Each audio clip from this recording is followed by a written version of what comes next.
근데 그 고체인에 이어서 코인으로 한번 300피트 네트워크라는 빗썸에 있는 거. 이건 저는 아직 안 샀어요. 안 샀기 때문에 제가 분석을 미리 올리는 거고, 고체인 같은 경우에는 사고나 샀었기 때문에 분석을 안 올렸고, 지금 이제 익절을 했기 때문에 제가 내보낸 거고, 이거 같은 경우에는 제가 300피트랑 고체인 중에 뭘 사야 될지 고민하던 코인 중에 하나입니다. 그래서 그런 기준도 있어요. 어떤 그 분석만 하는 게 아니라 결국에 분석하는 것들 중에서 어떤 걸 살지에 대한 고민도 결국에 하시게 될 건데 저 같은 경우에는 다른 것들을 봅니다. 시총을도 보고 그리고 현재 물량 풀린 거 그리고 얘네가 어디에 상장되었고 뭐 트위터 같은 거라든지 그런 것들은 무슨 일을 하고 있나 물론 그게 다 100% 진실은 아니겠지만 그런 걸 좀 보려고 합니다. 그래서 이제 이거 같은 경우는 시총이 나와 있지 않아요. 근데 만약에 100%다 풀렸을 때 그 시총 기준이 고체인이랑 비슷하더라고요. 120억 대 정도긴 하길래 그러면 유통량이 더 적으면 그 시총보다 싸다는 거겠죠. 근데 이게 유통량이 100%면서 유통량이 100%면은 가격이 올리기가 쉽지가 않을 것 같다라는 생각이 들어서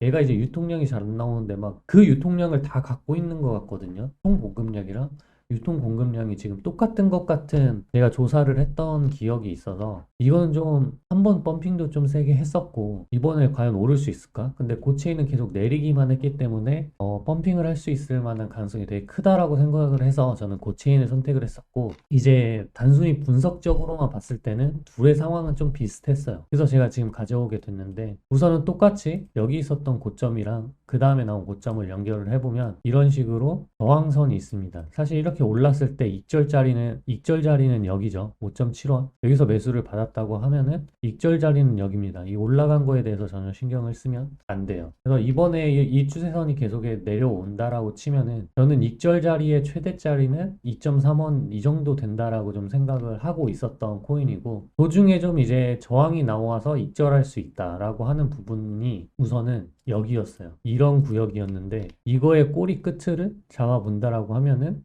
종가 꼬리 끝이 여기고 종가가 이제 여기가 되겠죠. 이런 자리가 결국에는 겹치는 자리로서 이렇게 될 거고 이거 같은 경우에는 제가 왜 여기다 잡았냐면은 파란색이라는 게 이제 제가 주봉을 좀 봤었을 때 이제 이 구역이 바닥권이다. 이 파란색은 제가 여기에 왜 해놨는지는 지금 잘 모르겠네요.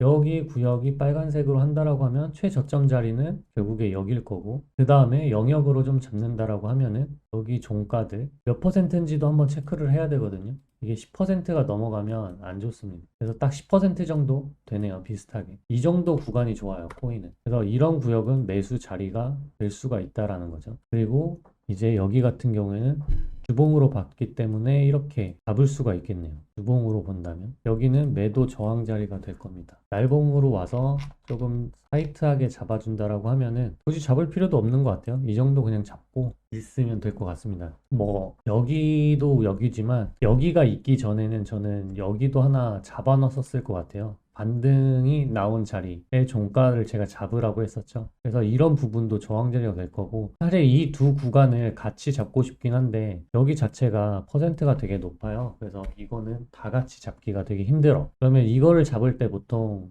하고 싶으면 꼬리 끝을 사용을 합니다. 이런 식으로. 그러면 두 구간을 겹쳐서 매도 저항 자리를 논다라고 하면 이런 식으로 매도 저항 자리를 놓게 돼 있어요. 그러면 10% 미만이면서 이 구역도 잡아줄 수 있는 그런 겹치는 구간을 잡는다는 거죠. 그래서 이렇게도 할 수가 있습니다. 이런 식으로 분석을 좀 해놓으면 그 다음 저항 매도가 나올 수 있는 자리는 또 여기서 나왔던 저항 자리 그리고 여기서 나왔던 최고점의 저항 자리랑 여기도 결국에 저항 자리가 되겠죠. 이런 자리가 다 저항 자리가 됩니다. 그래서 이거 같은 경우는 여기서 반등이 나온 건 여기의 종가라고 좀 생각을 해야 되겠죠. 여기 종가 때문에 여기서 반등이 나왔고 한다. 그래서 이런 자리도 되게 유의미한 자리가 될 거고 지금 이렇게 빽빽하게 있는 상황에서는 이걸 지우고 이런 건 저는 보조로 다시 변경을 좀 하고 이런 데서 저항이 나올 수 있는 이런 식으로 구간을 좀 나눠 가져갈 것 같습니다. 그럼 이제 보조가 여 안에서 또 하나 나올 수 있죠. 이런 자리가 보조 영역으로 잡을 수가 있게 되는 상황이에요.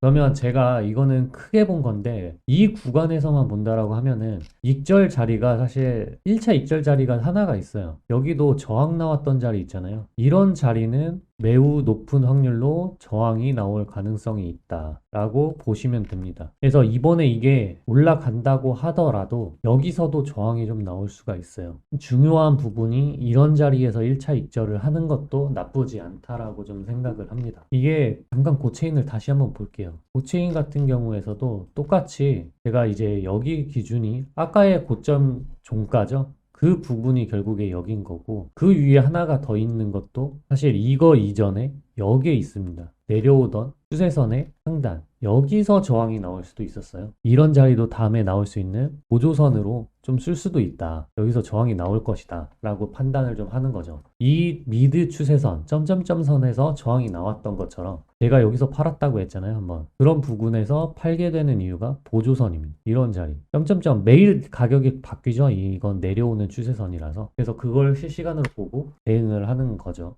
그래서 이 300피트도 어떻게 보면 우선은 이거는 저는 좀 믿기지 않는 꼴이라서 거래량도 그렇게 많이 안 나왔거든요. 그래서 이거는 무시를 좀 하고 있고 역사적으로라고 말을 해야 되나? 역사적으로 이 구간이 결국에 저점 구역이었기 때문에 이 구간이 깨지는 것과 안 깨지는 거는 약간 좀 다른 분위기를 낼 수 있는 공간일 수 있겠다라고 좀 생각을 합니다. 그래서 이 부분은 그래도 매수를 받아볼 만한 자리이기도 하죠. 이런 구간 지금 여기 날봉으로 했을 때는 종가 구간이 여기잖아요. 이 1.08601이 온다라고 하면은 정말 좋은 매수 자리가 될 수 있지 않을까라고도 생각을 합니다. 여기 종가로 따지면 이렇게 될 거고 이제 아까 이거는 주봉이었잖아요. 주봉으로 그었던 매수 지지선이었어요. 근데 만약에 날봉 이 프레임 이 전 프레임은 안 보고 이 간단한 프레임만 보고 한다라고 하면은 그걸 보고 매수 매도를 할 사람은 매수 자리를 이렇게 잡겠죠. 이 구역을 매수 구간으로 해서 잡을 겁니다. 그러면 이게 퍼센트가 몇 퍼센트인지 좀 보고 6%면 짧죠. 그러면 이 긴 꼬리에 대한 종가를 꼬리로 잡을 거냐? 근데 꼬리로 잡을 필요는 없을 것 같고 이 캔들의 종가가